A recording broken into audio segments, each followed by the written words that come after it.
Hey guys, it's Marilyn, and I'm gonna talk to you today about my point shoes. I've been doing dance for a while now, 6 or 7 years, and just last year I was able to acquire point shoes.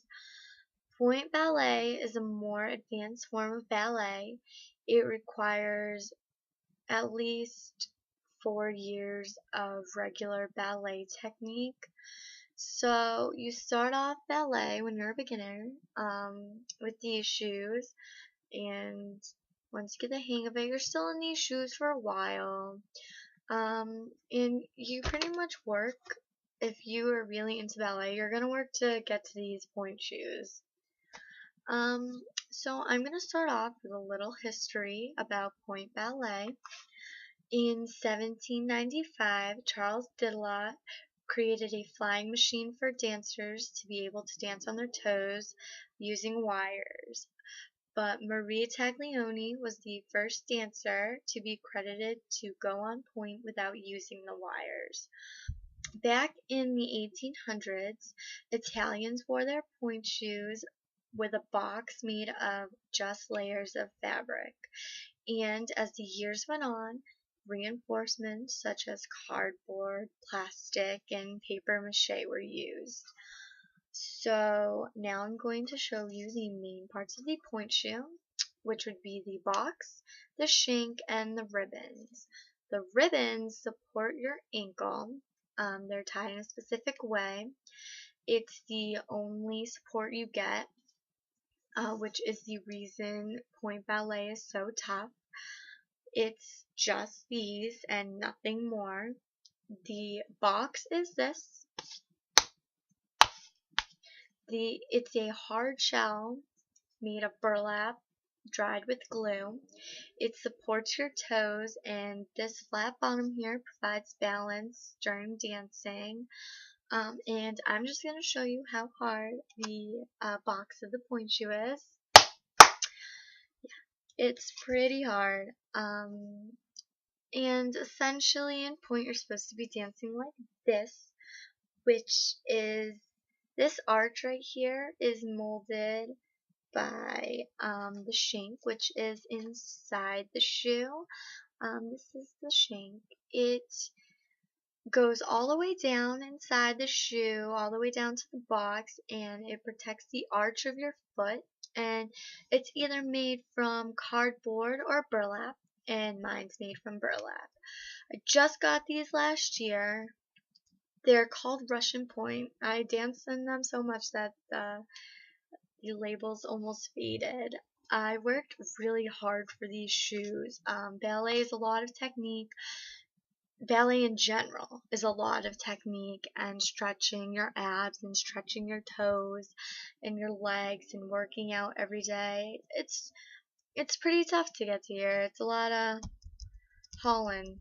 And some things that I needed to go through were building up my strength, because in point, you have to hold up your body.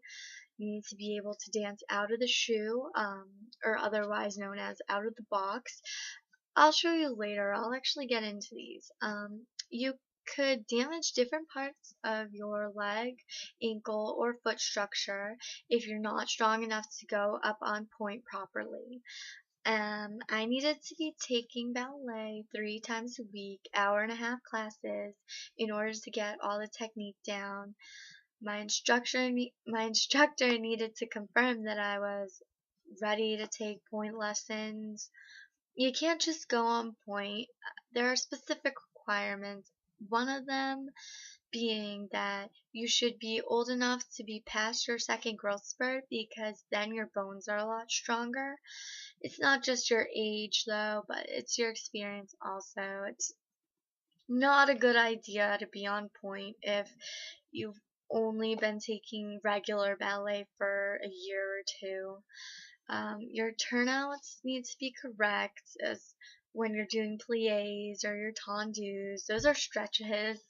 You're probably all confused or bored, so I'm gonna go show you just a few things on point, and I hope you enjoy them. So when you buy pointe shoes, basically you have to buy this bag, this mesh bag. It helps air out the pointe shoe because pointe shoes can't be wet and you sweat a lot inside them. So this is just to air them out and keep them fresh, and that's pretty much it. When you buy pointe shoes, it's not just your foot against this hard box. You get gel pads. They're like $15. They're the cheapest part of this whole thing besides probably the body powder. And the body powder is used along with the gel pads. And the gel pads, if you're wearing half-footed tights, not full-footed tights, and there's a lot of skin revealing, you need to put the body powder into the gel pad, or the baby powder. Put it into the gel pad and put it on your foot. It's just so your skin doesn't get ripped off your toes. Yeah. And just the gel pad is so your toes aren't constantly on that box. It'll hurt really bad. So when you put your pointe shoe on, you want to tuck these ribbons in. There are little ribbons in here, the drawstring part to tighten this part of the shoe around your foot. Just put it on like this. Doesn't matter which pointe shoe goes on which shoe. This could be either on the right foot or the left foot. And when you put them on, you want to make sure that this back string here is out because you need to use it. You use it to put the ribbon through. Take this ribbon closest to the inside of your foot and you pull it through there. And then you just wrap it around your ankle until it stops. You take the other one and you wrap it around your ankle until it stops.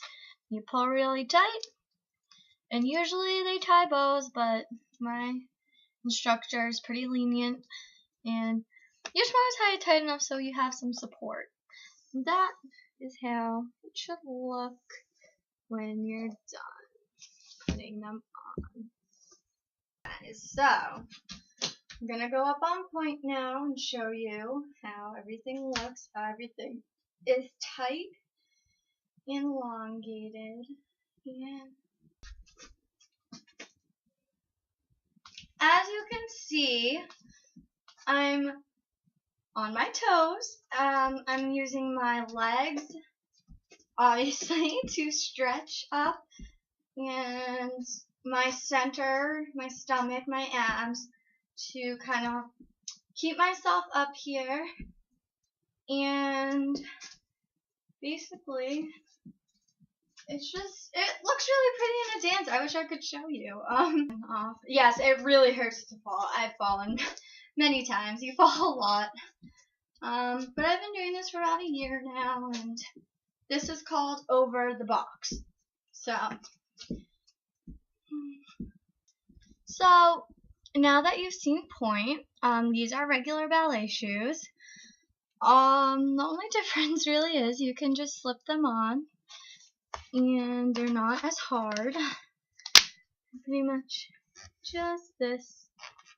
But this is just regular releve, whereas in pointe you're on your toes like this, or well, like your knee is straight, so you're just on your toes like that. But this is regular releve, and it's a lot easier, more flexible shoe to point your toes in. It's very fun. Ballet is so serious. I make it a lot funner. I guess I could try a turn. That was a turn. I haven't quite mastered them in pointe yet, but yep. So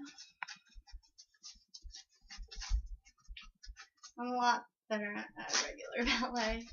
Been doing it a lot longer, but I just wanted you to see the difference between ballet, pointe, and regular ballet.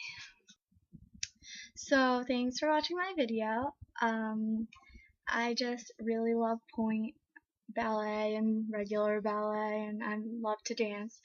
So I just wanted to share that with you. in conclusion, we should all find something that relaxes us and is fun for us to do. It's just there's a whole lot out there, and we should all find that one thing. And mine is dance. So thank you.